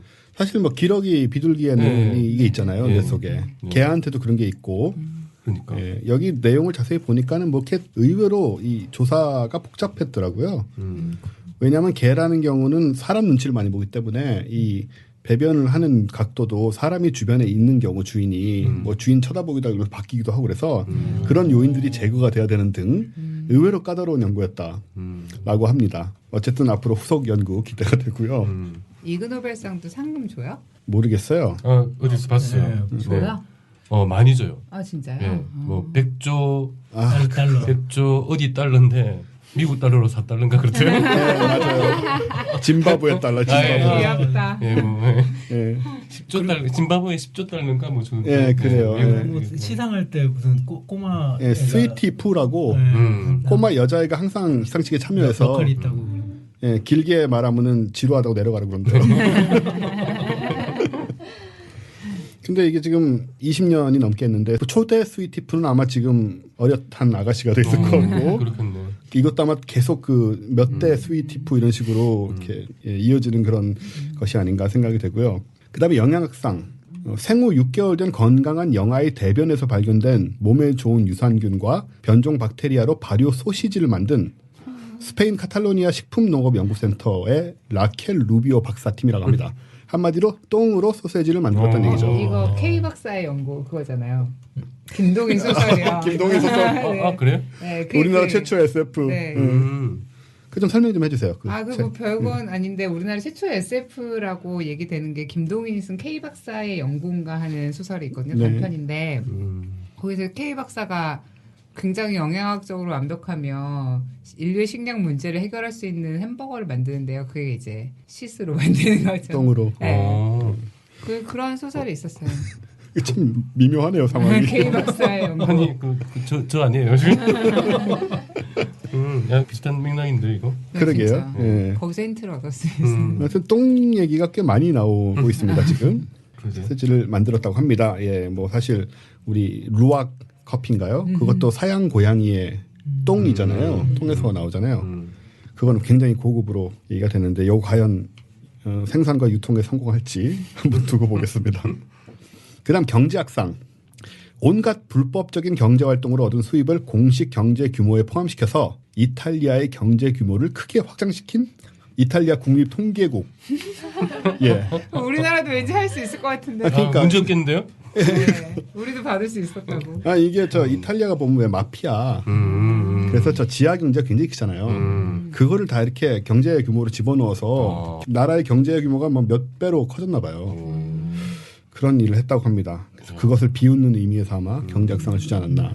우리나라 사람들도 1999년 환경보호상이라고 네. 향기 나는 양복을 개발한 FNC 코롱의 권혁효 씨. 예, 저분은 시상식에 참석을 하셨대요. 예. 시상식에 참석해서 연설을 하다가 스위티프한테 그만 좀 하라는 거예요. 이제 한국 아저씨의 느낌을 잘 살려주시. 이제 한국 아저씨 가셔가지고 좀 자기 이렇게 막 많이 얘기하려고 하시다가 내가 살아온 길. 내가 살아온 게 그러니까. 웃기다. 예, 그리고 또 재밌는 게 2000년 경제학상으로 통일교 문선민 교수가 받았대요. 예. 예, 그 합동 결혼식 대규모 합동 결혼식을 진짜 성사시킨. 경제적이잖아요. 네. 그러게 경제 절감, 비용 예, 절감 예, 효과. 그걸로. 예. 장난 아니에요. 그게 얼마나 많은 결혼식을 했길래 그때 그런 상황을 그때 운동장 빌리고 1997년에 3,800만 쌍을 했다는데요. 3천 많은 쌍이요? 설마요. 3,800. 800쌍이겠죠. 3,800만 여기 쌍이면 적혀있기로는 3,800만 쌍으로 돼 있는데 아니겠죠, 그죠? 이게 우리나라 인구 예. 쌍이니까 두 명으로 또 네. 아마 3,800쌍이겠죠. 예, 뭐 하여튼 뭐 굉장히 많이. 예. 그리고 2011년에 얼마 전이죠. 수학상을 받았는데 다미 선교회의 이장님 목사님. 아, 그분이요. 옛날에 저 휴거 예. 예, 92년도에 예, 예. 예. 세계 종말을 열정적으로 예언한 사람들로 여러 다른 사람들과 공동 수상. 이유는 수학적 추정을 할 때에는 조심해야 된다라는 교훈을 주기 위해서. 이게 이제 음모론들이 문제가 음모론들이 이상한 거 갖고 와가지고 그 숫자로 활용해서 갖다 붙여서 날짜하고 그 휴거가 됐든 멸망이 됐던 네. 해, 연, 뭐 월, 일 다 뽑아내는데 이게 다 말이 안 되는 거거든요. 근데 이러잖아요. 이것이 과연 우연일까? 이런 그러니까요. 숫자가 예. 이렇게 맞아떨어지는데. 저도 저 92년 저 상황도 기억나고 저는 원래 이런 거 좋아하니까 그때 되게 유심히 봤어요. 휴거가 될 거라는 생각은 물론 안 했지만 무슨 일이라도 눈꽃만치라도 벌어질려나 혹은 그 이후에 어떤 일이 벌어질까 되게 열심히 지켜봤는데 그때 TV 중계하고 그랬어요. 김현식 씨. 신발 하나 뭐 없어졌다가 신발 없어진 사람 때문에 휴거 됐다 그러고 뭐 난리 나고 막 그랬었어요 그때. 근데 저런 분들이 보면 항상 이제 수학이나 산수에 대한 기본 이해가 없는 상태에서 수를 대입을 해가지고 만들어내다 보니까 그러니까 원래 훈련을 받은 사람이면 그쪽으로 그렇게 수를 써서는 안 된다는 걸 알죠. 훈련을 안 받아도 이제 좀 합리적으로 오래 생각을 하면은 저절로 알 수 있는 부분인데 이제 거기에 빠져가지고 너무 이렇게 갖다 붙이다 보니까 또 듣는 사람들도 훈련이 안 돼 있으니까 서로 간에 추정, 추론 계속 쌓여서 너무 그럴듯하게 들리는 거죠. 제 태양계 연대기가 그럴듯하게 들리는 것도 조심하셔야 되는 거예요. 제가 그래서 자꾸 이 얘기를 하는 겁니다. 이장님 같이 안 들려고. 예. 그렇기 때문에 이제 휴거가 일어나지 않았고 그래서 그게 경각심을 인류에게 줬다는 의미에서 공동수상을 했다. 네, 공동수상인데 수학상입니다. 수학상. 수학상. 네, 수학적 추론을 할 때는 그렇군요. 조심해야 된다. 반면 교사의 역할을. 훌륭합니다. 어쨌든 이그노벨상 관심 있으시면 저 인터넷에서 찾아보시면요. 옛날에도 괴상한 수상들과 함께 재밌는 얘기가 많으니까 한번 알아보시고 저희는 매년 노벨상 얘기하면서 이 이그노벨상도 같이 얘기를 드릴게요. 아까 K 박사님이 지적하신 것처럼 저희하고는 이게 더 잘 어울리는. 아, 방금 얼핏 봤는데 미스터리 스크를 일부러 만든 사람들도 물리학상을 받았어요. 야, 그 정교한 그 서클을 밀밭에다가 미스터리 스크를 직접 만든 사람들. 저희 쉬운 작업이 아닙니다. 제가 진짜 아는데요, 저분이. 저게 때로는 한 20년 전에 캠브리지 쪽에 만들어졌던 미스터리 서클 하나는 인간이 자와 컴퍼스 같은 도구로 그릴 수 없다라고. 왜냐하면 이게 팩탈 곡선이었어요. 그래가지고 굉장히 제대로 묘사가 돼가지고 그래서 이게 더 외계인이 만든 거다 이런 얘기까지 나올 정도로 이렇게 정교한 물건입니다. 그 미스터리 서클은 기본적으로는 다 사람이 어쨌든 만들었다는 거예요? 거기에 대해서 굉장히 많은 이론이 있고요. 다양한 각도의 주장들이 있는데 다음에 우리 여기서 그런 특집하면 안 되겠죠. 미스터리 서클. 제가 드릴 수 있는 대답은 동물이 만든 건 아닐 거라는. 그럼 큰일이죠. 네, 요 정도 노벨상 얘기 끝내고 자 그리고 이제 다음 뉴스 순서는 뭐냐면 로컬 뉴스, 지역 뉴스 시간이 되겠습니다. 다 똑같은 뉴스인데 이렇게 나눴네요. 뭐 좀 의도적으로 나눴는데 일부러 좀 그래봤어요. 뭐가 다른지 모르겠는데 이래야지 좀 순서가 몇 개 있는 것 같잖아요. 그러니까. 자, 지역 뉴스는 우린 지금 우주적으로 우주적인 얘기들을 하고 있지 않습니까? 우리 프로그램은 또 우주적인 거대한 스케일을 다루고 있기 때문에 태양계 내부와 관련된 뉴스는 로컬 뉴스로 취급을 합니다. 굉장히 설득력 있어요. 네, 막 설득될 뻔했다. 또 왜 이게 로컬 뉴스인가 했네. 네, 우리 주변, 우리 가까운 이웃들, 우리 지역에서 일어난 일들을 다루는 지역 뉴스 시간이 돌아왔고요. 먼저 흥미로운 상황, 바로 이 방송이 나갈 때쯤이면 아마 이미 일어났겠죠. 10월 19일 화성에 사이딩 스프링이라는 이름도 묘한 혜성이 초근접을 하게 됩니다. 원래 충돌한다는 얘기도 있었는데 보니까 엄청나게 가깝게 달하고 지구의 절반보다 더 가까운 거리로 혜성이 훑고 지나간대요. 자, 요거에 대해서 우리가 다뤄줘야 되지 않겠나 싶어서 K 박사님께서 아마 이거 관련돼서는 천문학자시니까 좀 관심을 갖고 보고 계시지 않나요? 사실은 파토님이 주셔서 처음 봤어요. 우리 지역에 관심이 없으시군요. 네, 우리 지역에 그 천문학자들이 로컬에는 큰 관심이 없어서. 근데 이제 보니까 그 사이딩 스프링이라는 건 호주에 있는 그 천문대 이름이에요. 사이딩 스프링 거기서 발견한 건가요? 거기서 발견한 거겠죠. 그러니까 그 우리나라 KMT넷 호주에 하나 설치되잖아요. 그렇죠. 그게 설치되는 곳이 사이딩 스프링입니다. 아, 그 동네. 네, 그 동네. 그렇군요. 우리랑도 관련이 있고. 그러니까 사이딩 스프링이라는 이름은 저한테는 굉장히 익숙한 이름이고. 어쨌든 그 해성인데 말씀하신 대로 13만 킬로미터 정도 떨어진 곳을 지나간대요. 화성에서. 정말 가까운 거예요. 지구 달 거리가 38만 킬로거든요. 그렇죠. 3분의 1 정도? 3분의 1. 와, 엄청난 거죠. 거의 그냥 스쳐가는 거죠. 조금만 운이 나빴으면 정말 충돌했겠어요. 충돌하는 거죠. 그러게 지구에 만약에 이런 게 왔다면 지구에 전에 왔었나요? 100년쯤 전에? 그때 뭐 약 팔고 어쩌고 하는 시절이 아니, 이 정도까지 이렇게까지 가깝진 않았죠. 근데 그러게요. 화성에 만약에 그런 게 부딪히면 우리한테도 영향이 있어요? 아무래도 로컬에 그거는 파트님한테 여쭤보시는 게 심리적 영향이 있을 것 같아요. 물리적 영향은 없지 네, 않을까. 뭐 거의 없을 네. 거예요. 그래서 이렇게 가깝게 지나가는데 지금 보니까는 비록 이 덩어리가 충돌하진 않지만 얘 뒤에 이 코마라는 이 구름 네, 이게 뭐 엄청난 크기잖아요. 그렇죠. 이게 이렇게 화성 대기를 다 훑고 지나갈 거라고. 네. 그러면서 그 속에서 무슨 일들이 뭐 화학작용이 오로라 뭐 같은 것도 만약 생기고 네. 굉장히 많은 일들이 벌어질 가능성이 크죠. 그러니까요. 오로라 화성에서 오로라가 원래 이제 오로라 같은 게 좀 있나요? 화성에? 있을 거예요. 저도 확실히 기가 나는데 뭐 없을 리는 없죠. 대기가 있으니까. 아. 네. 또- 자기장이 없으니까 또 모르겠네. 아, 자기장. 없을 수도 있겠네. 예. 원래 그 자기장하고 이 태양풍하고 만나면서 뭐 이렇게 생기는 거 아닌가요, 오로라가? 그렇죠. 그렇죠. 그렇게 생기는데. 이제 요게 지나가면은 안에서 마찰도 일어나고 뭐 전기도 발생하고 뭐 이런 네. 걸 지금 네. 상상하고 있지 않을까. 그래서 그 지금 화성 주위를 돌고 있는 그 나사에서 보낸 위성들 예, 예. 뒤로 숨어요. 이 위성 지나가. 아, 뒤로 이렇게 숨어요? 네, 화성 반대쪽으로. 그게 어떻게 가능하죠? 궤도를 조절하는 거죠. 아, 궤도를 조절해서 그 혜성이 화성에 가까이 오는 동안에는 반대편에 가서 숨어 있어요. 금방 예, 지나가니까. 금방 지나가니까. 그것도 기술이네요. 예, 우리 저 큐리오시티 이런 애들은 어떻게 되죠? 큐리오시티는 땅에 있으니까. 어쩔 수 괜찮겠죠? 없고, 예. 저 궁금했던 건 망갈리아. 아, 그러니까 망갈리안 네. 간절 만드는데. 열심히 찾아봤거든요. 예. 아무 얘기가 없어요. 뭐 신경 안 쓰는 것 같아요.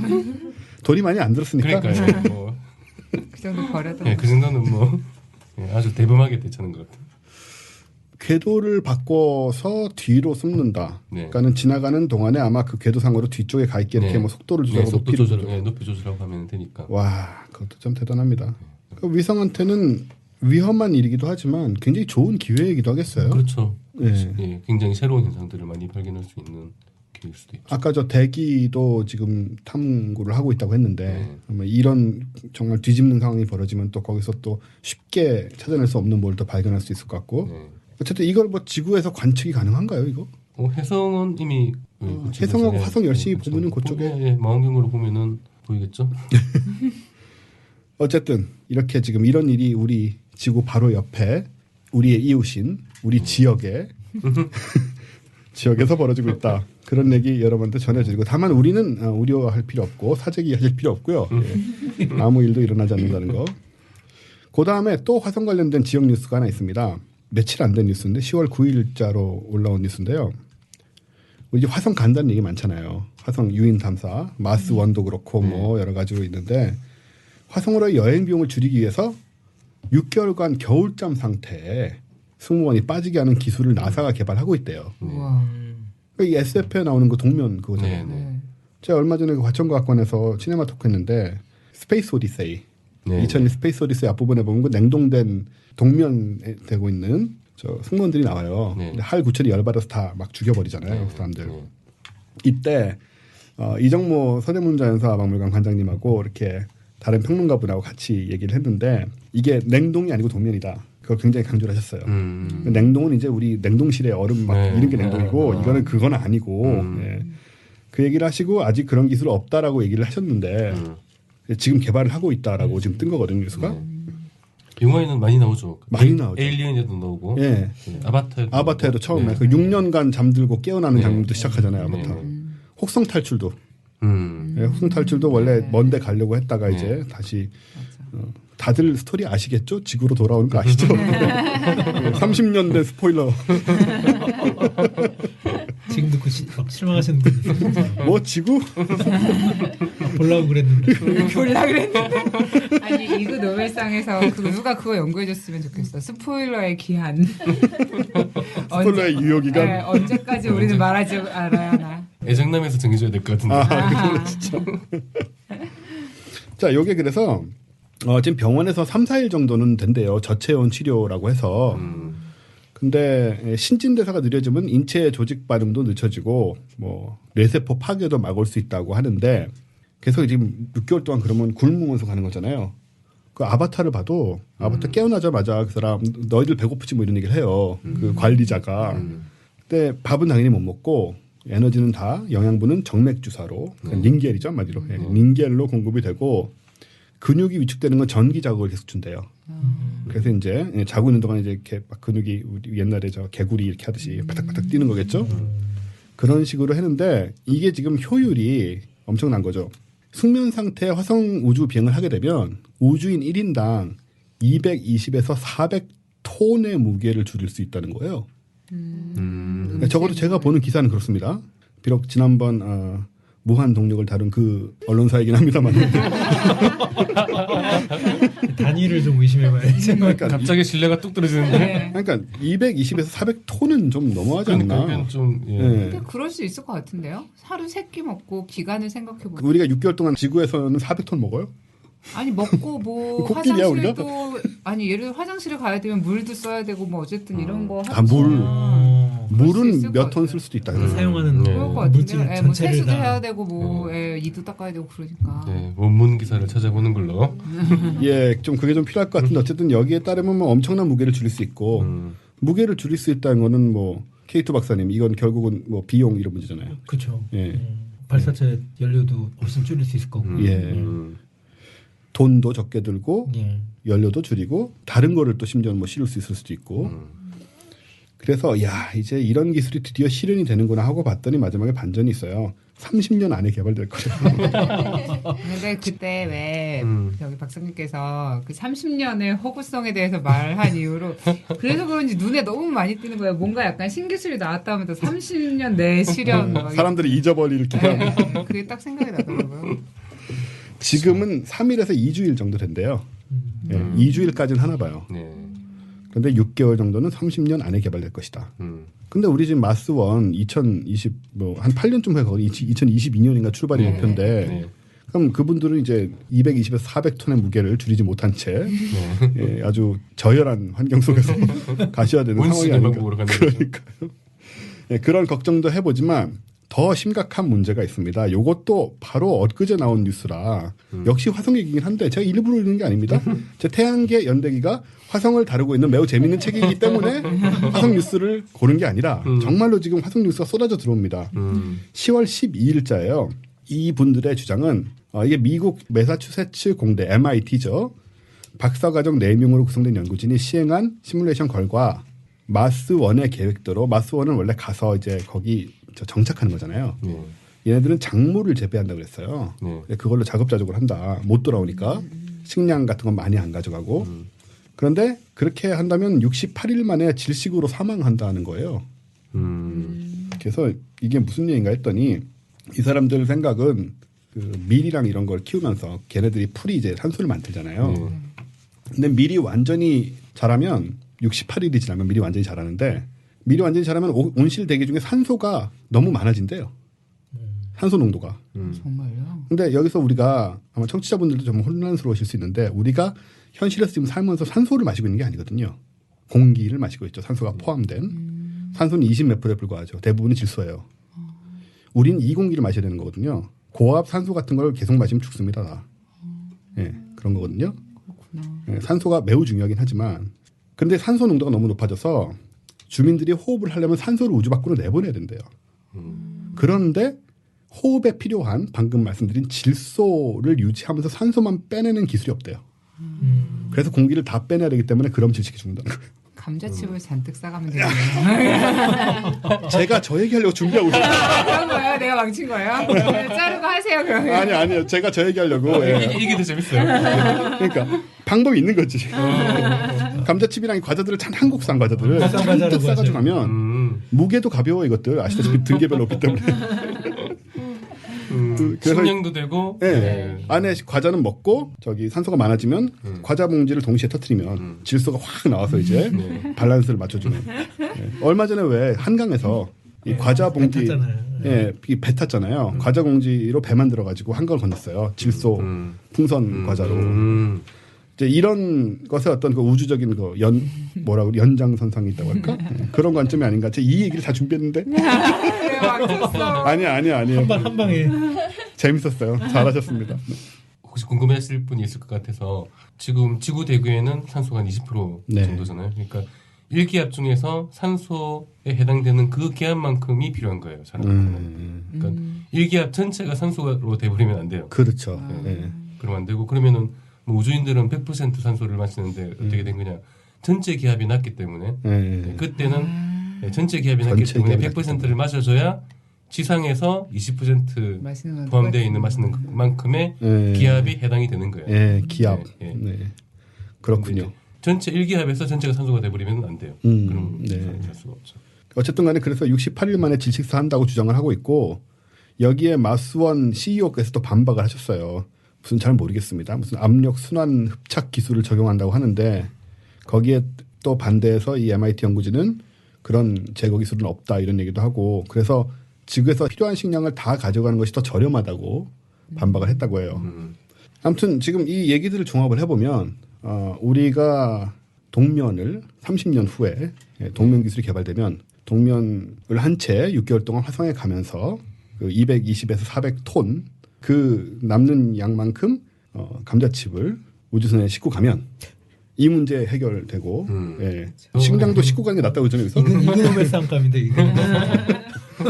감자칩을 활용한 우주여행. 그러니까 감자칩을 활용한 화성 식민지 건설.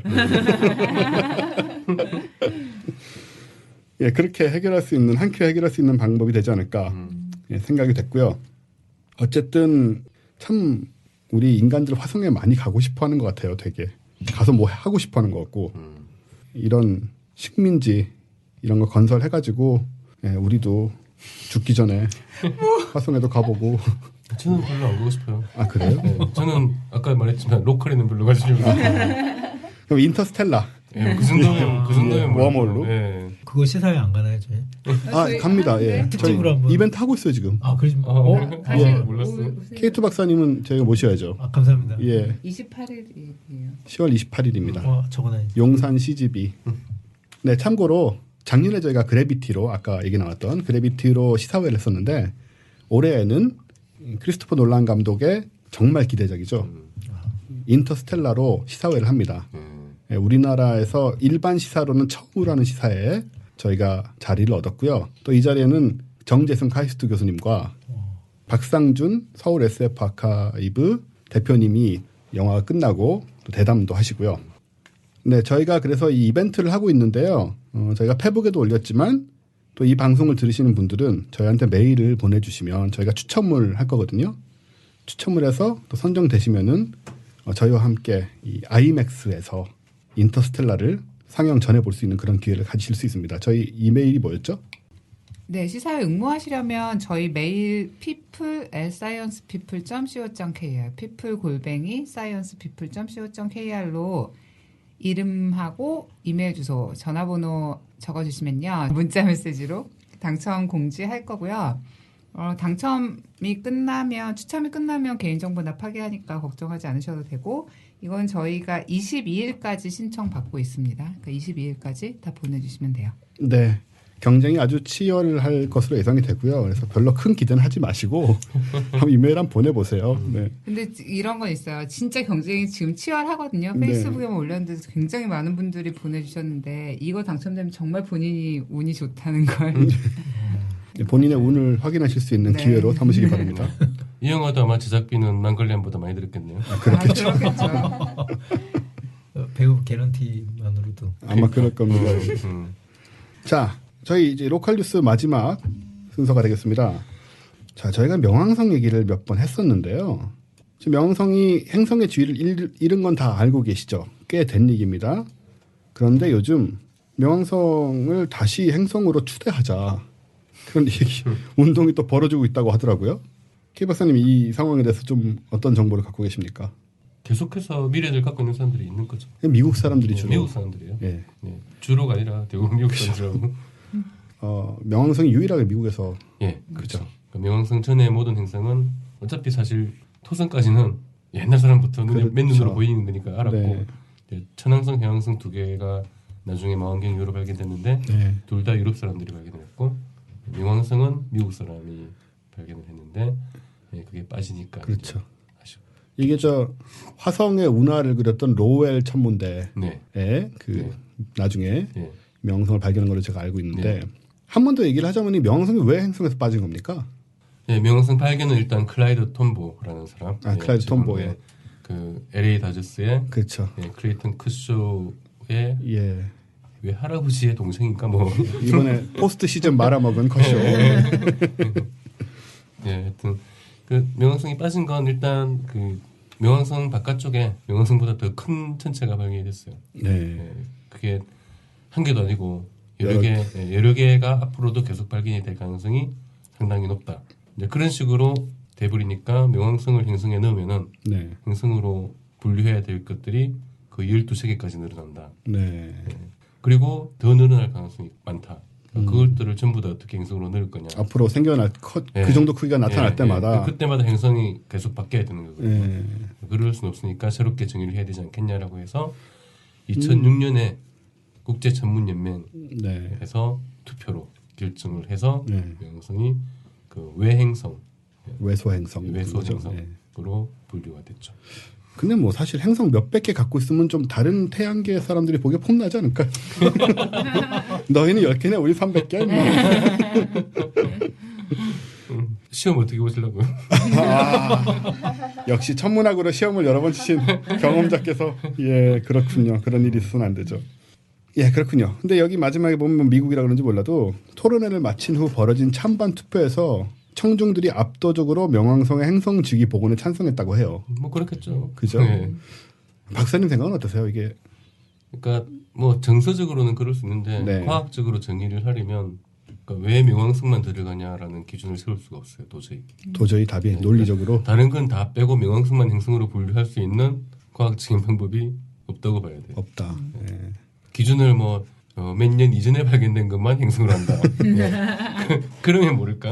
그건 과학적인 기준이 아니잖아요. 그러게요. 네, 그러니까 그게 아니라면은 그러니까 우리가 뭐 명왕성이 좋아 이런다고 해서 행성으로 넣어주고 이룰 수 있는 건 아니니까 아마도 앞으로 계속 이런 비슷한 일들은 조금씩 있지 않을까. 뭐 도로 넣자 향후 몇십 년 정도는 생각이 지금도 되고. 우리도 사실 그 수금지와 목도 천해 하면 뭔가 비어 보이죠. 네, 뭔가 안 우리야, 끝난. 네, 제가 강의할 때 많이 하는 얘기가 여기서 뭔가 딱 이러는데 약간 마무리가 안 된 듯한 느낌이 드는 분들은 나이가 좀 드신 분들이다.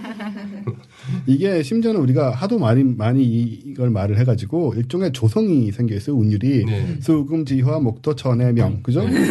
수금, 지화, 목토, 천해, 명 2, 2, 2, 3이거든요. 여기서 마지막에 끊기면 이게 뭔가 운이 안 맞더라고요. 그런 느낌이잖아요. 예, 물론 이 한국말 운율 따위는 그 과학적 정의와는 아무 상관이 없겠습니다만은 그런 분명히 좀 아쉬운 면은 있습니다. 네, 이렇게 해서 로컬 뉴스, 뭐 이렇게 중요한 뉴스는 사실 혜성, 사이딩, 스프링 얘기밖에 없는데 여기서 이제 어떤 일이 벌어지는지 저희가 또 보고 다음번에 뭐 재미있는 일이 있으면 또 소개를 해드리도록 하고요. 이어서 월드 뉴스, 우주 전체.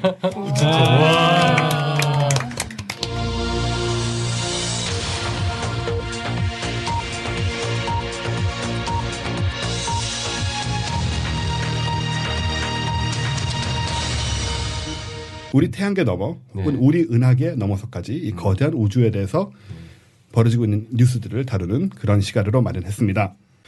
자, 월드 뉴스는 일단 처음으로 아까 잠깐 얘기 나왔지만 그 인플레이션 이론 아마 이번에 물리학상을 받지 않을까 기대를 했었던 올 4월까지만 해도 거의 확실시되던. 그러니까요. 저희 또 그렇게 얘기를 드렸었고 근데 그때 그 바이셉 망원경이라고 뭐 남국인가 어디 있던 거기서 이렇게 우주 배경 복사 안에 그 편광을 찾았다 뭐 이런 얘기를 했는데 그게 뭐 사실이 아닌 거예요 지금?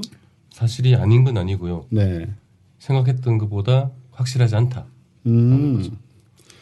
자세한 내용은 우리가 그때 몇 회인지는 잘 모르겠지만 자세히 설명했는데 핵심은 바이셉이 관측을 했는데 가정 하나가 우주 먼지가 없는 영역이다.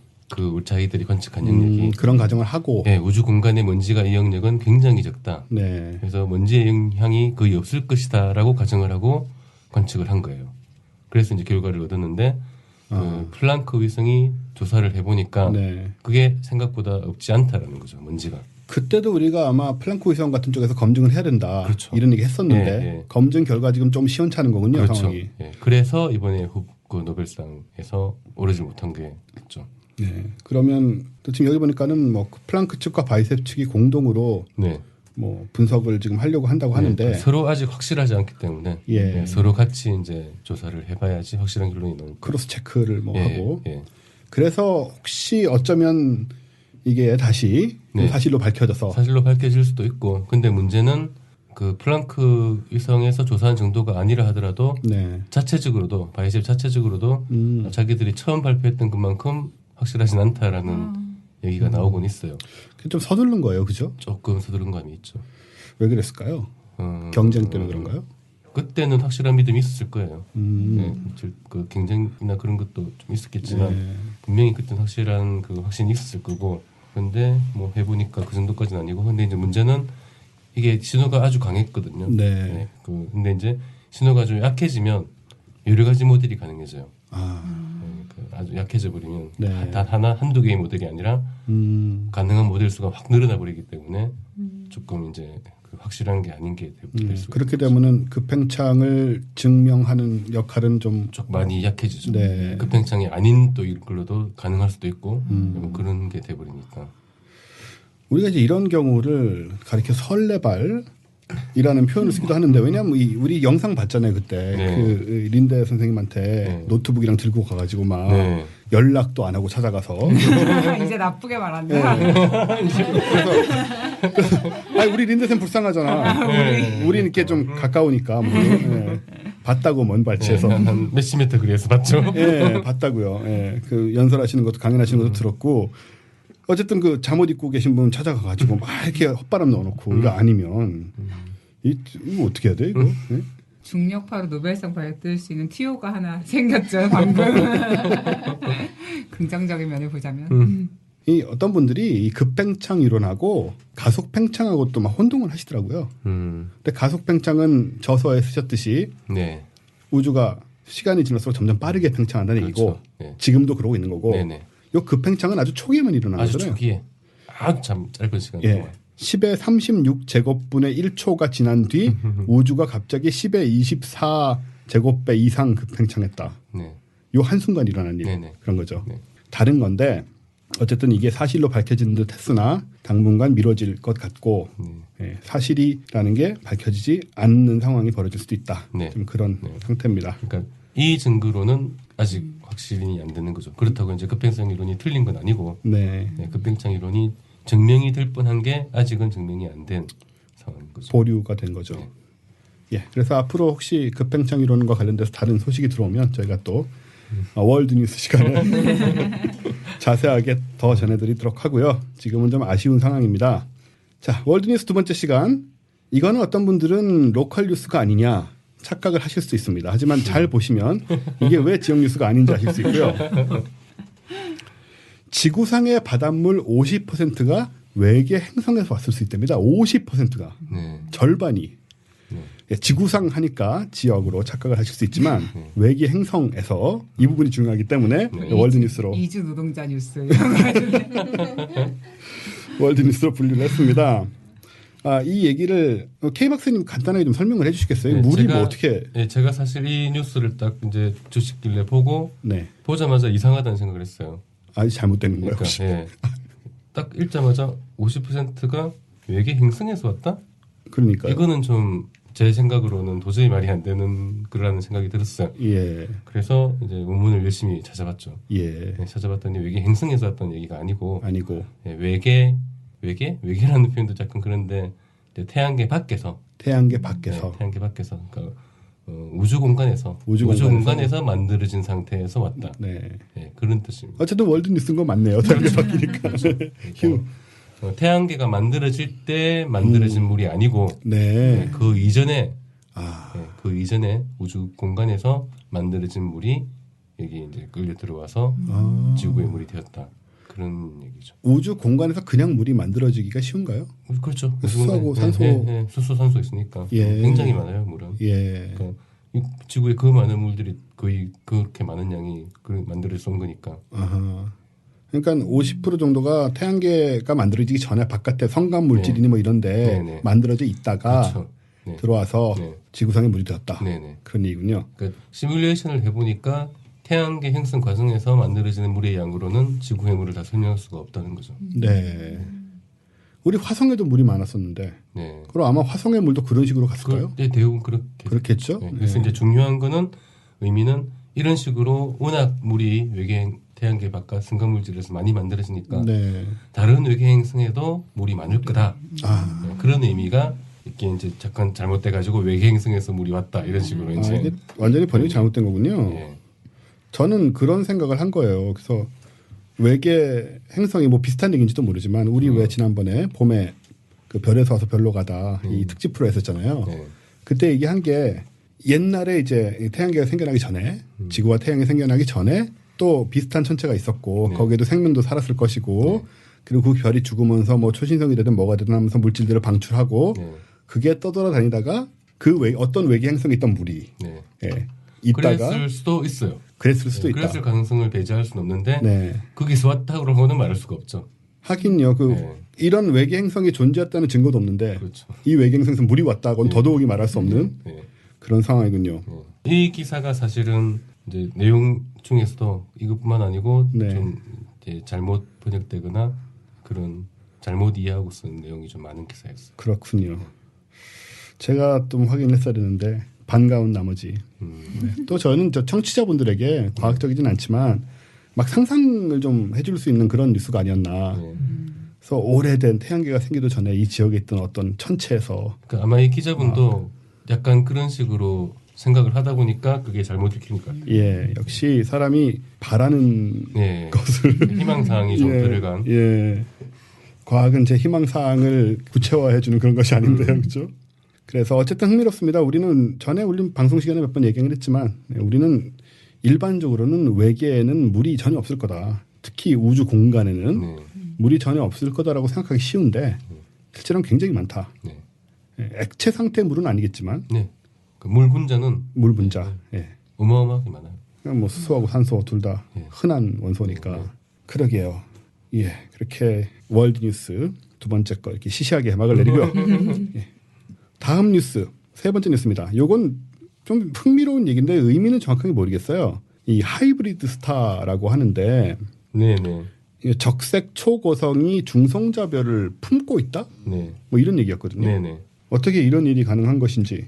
이건 뭐 이론적으로는 오래전부터 그 예측이라기보다 이런 것도 있을 수 있다 예. 정도의 그 가능성이 있었어요.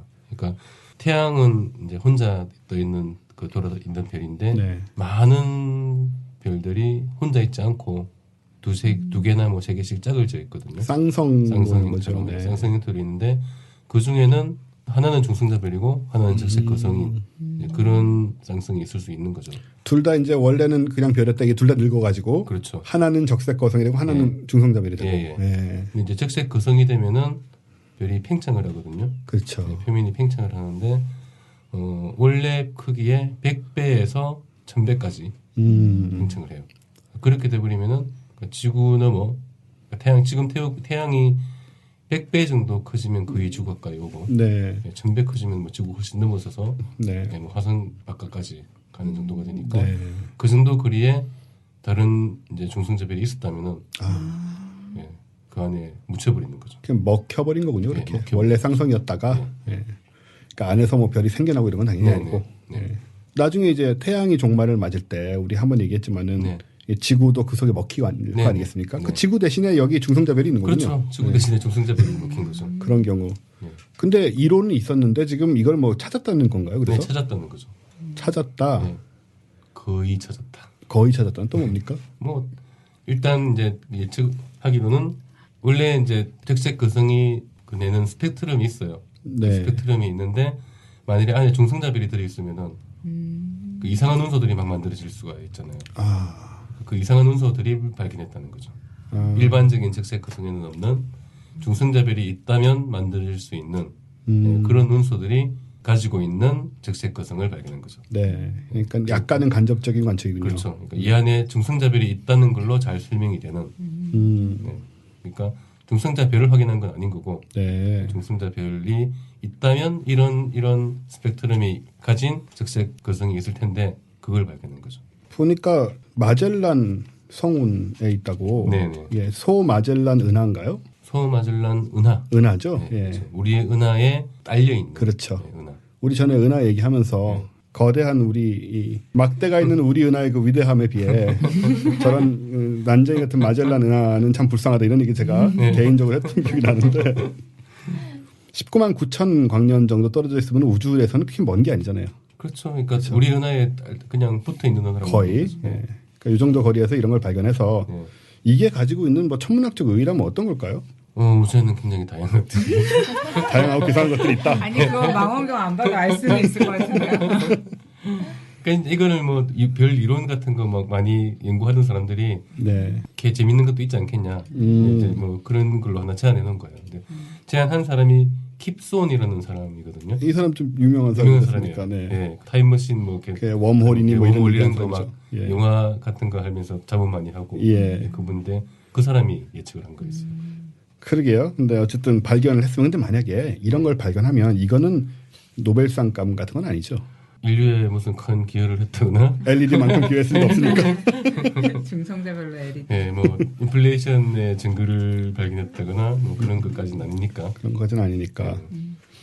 어쨌든 말씀하신 대로 이제 우주에는 우리가 상상할 수 있는 오만 것들이 있다. 예.